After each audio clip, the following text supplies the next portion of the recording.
Hello everyone, welcome to Soapbox Theology. This is Pastor Gabe. This time around I think I'm going to go through, I've been thinking about this, going through the book of James verse by verse, which is a really important book in the New Testament. Some people call it the Proverbs or the wisdom literature of the New Testament. And it's not only that, it's just so practical and useful for any believer. And so I wanted to look at it today, just the first couple verses to begin with. And so I'm going to pick it up, James 1, we're looking at 1 through 4. So James, a servant of God and the Lord Jesus Christ, to the 12 tribes in the dispersion. Greetings. Count it all joy, my brothers, when you meet various trials, for you know that the testing of your faith produces steadfastness. And let steadfastness have its full effect, that you may be perfect and complete, lacking nothing. So first of all, James is writing, and this is James the brother of Jesus. This is not James the apostle. James the apostle, we're told in Acts, was actually put to death fairly early on in the beginning of the persecution of the early church. And so this is James the brother of Jesus. And so first thing to notice here is that, first of all, the very brother of Jesus is calling himself a servant of Jesus. So a servant of his brother, if you want to put it in those terms. So he experiences obviously a radical transformation, something that encourages him. The Apostle Paul, when writing in 1 Corinthians, when he's recalling the creed in 1 Corinthians 13, 1 through 5, he tells us that after Jesus rose from the dead, he appeared to many of the disciples, to Peter, and he says to James, and many 500 other people, and he says, least of all, he appeared to me. And when he's saying he appeared to James, he's talking about his brother. And so part of the cool thing here is that John got a visit from Jesus, from his brother, to verify that he was in fact the Christ, the Messiah. And this is the whole point. While he was still alive, the brothers kind of doubted that he was the Messiah. We're told many times in the Gospels that they didn't believe him. At one point in the earlier portions of Mark, it tells us that his family thought he was out of his mind. At a later portion, his family are said that they don't. Jesus has a discussion with his family getting ready to go to the festival, and the brothers are saying, if you think you're the Messiah, you ought to go up into the festival and let everyone know it's you. I mean, this is where the people are. Kind of egging him on in a sense. And Jesus responds, I'm not going up to the festival. You go up to the festival because the world loves you because you're of the world, but doesn't love me because I call its deeds evil. So Jesus is continually pushing back and making a distinction of himself and his brothers even. And so the brother, his family didn't believe in him for the most part until after the resurrection. And I think that the appearance to James is one of the key reasons. If your brother died and who had been telling you he was the coming Messiah, and he then appears to you after his death and then tells you, yes, I'm him, that's going to change up your life. So it's just first things, it's important to notice that James is speaking here about his brother and calls him the Lord. And he's writing to those in the dispersion. So again, there's persecution. The Jews have kind of spread out a little bit over the Roman Empire. And James is writing to encourage them. Why? Because they are being persecuted. In the same reason this is James the brother and not James the apostle, persecution, he's already, James the apostle is dead. So there was lots of persecution happening. And he tells them, count it all joy, my brothers, when you meet trials of various kinds. Why would you ever say that, right? I mean, we'll probably look back on 2020 and say that was a year of various trials, trials of various kinds. How many of us are looking around and thinking, yeah, this is joyous, this is joyful? Probably not very many of us. And the idea here is not that we're supposed to close our eyes and pretend that it's joyous, but he says, when you meet these trials, count them as joy. And so there's a choice here. We are to look at these trials, these tribulations, these hardships, and count them as joy. Consider it joy, other translations say. And he says, why? Okay, and again, it's not just because we're Christians and therefore we like trials, and bad things feel good to us, and sad things we think are happy. It's not like a backwards world. He's saying you ought to count these as joy. Why? In verse 3. For you know that the testing of your faith produces steadfastness, right? Patience, endurance, some say. And why is that important? Well, if you're under trial, if you're going through heartache, if things are really difficult, steadfastness, endurance would be a very good quality, don't you think? Being able to hold on during the storm would be a very important factor, a very important characteristic when you're going through various trials. And he's saying it's a test, right? Your faith is being tested. And so this is one thing for us to understand. The reason we count it joy, because we're able to say, my faith is being tested.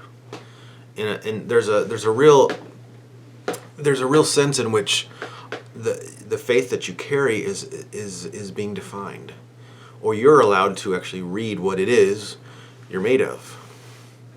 A lot of people say you don't really know what you're made of until you go through a hard time, and that's what this is saying.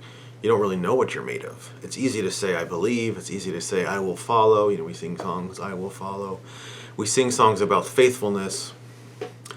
But how do you know? How do you know what you're really made of? How do you know how you will stand? How do you know how you will continue the race?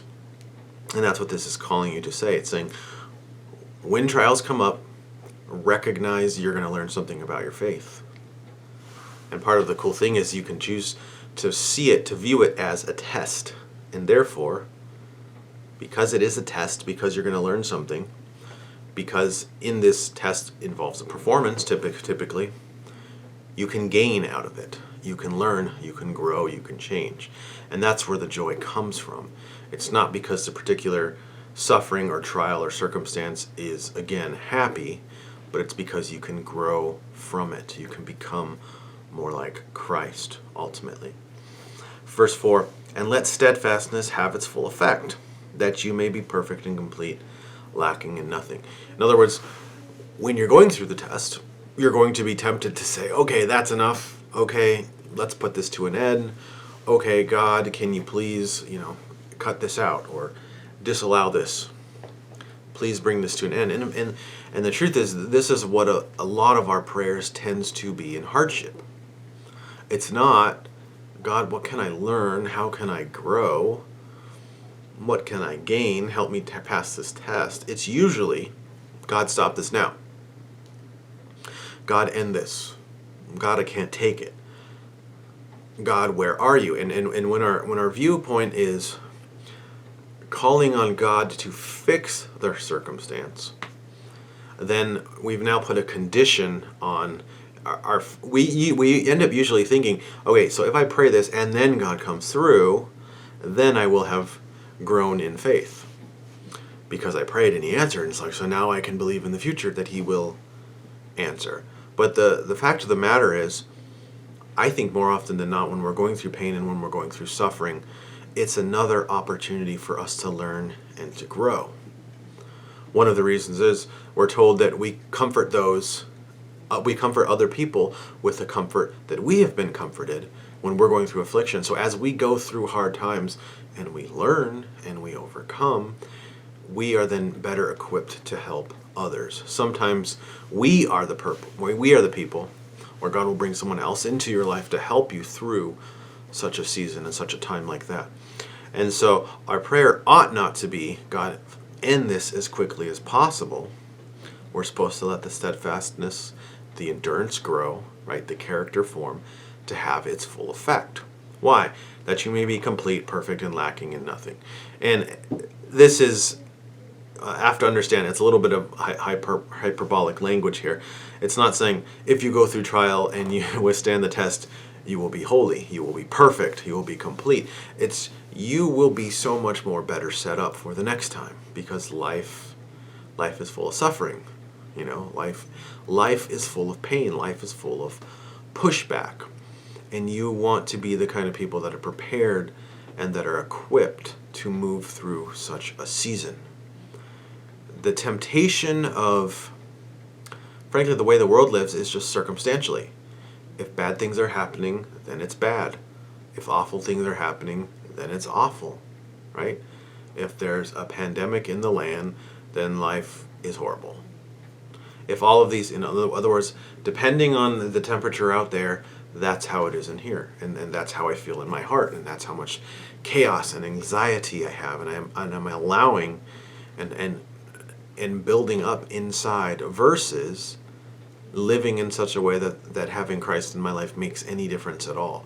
And that's really what the mark of a Christian is you're living a life of trust. I have trust in God, and so I don't live circumstantially. I don't live because of the day-to-day circumstances as they reveal themselves to me. I live as the Lord leads, and the Lord leads and tells me that He is with me and through the end of the age, that He has this, that He is present, and He is a present helpful time, present help in time of need. And so I don't rely on what's merely happening. I can look to God in the midst of it, and if you're really if you're really paying attention and really going after God, you can realize in the midst of it that you're learning something. Maybe even that you're growing. It's always easier to look back on your life and see the ways that you've grown and come through, if you ever sit and think about it. But a lot of times it's when we're in the middle of it that we can't possibly come up with that way to view the world. But this verse is actually telling us, if you're paying attention, you can count it joy when you're going through something, because you know you're going to learn something. You're going to grow somehow, and it's going to benefit you down the road and possibly even others. Again, he's writing to people that are in persecution, that are going through it, and he's encouraging them. He's not saying it'll go away. He's not saying if you acknowledge it, it'll end quicker. He's not saying it'll be easy. He's just saying this is going to happen, so make it a benefit to you rather than a detriment. And I think that that's really the first point in the book of James. And I want to encourage all of us with this. This is something that I have to remember. It's so easy to just let things happen to you and you just respond and react, when instead we're called to pause and invite God into the situation and ask Him to help you see how it can be joy, how it can be a learning experience, how you can grow and ultimately be that person, perfect and complete, lacking in nothing. So consider what James writes, and we'll look at more of the book of James next time. Thank you.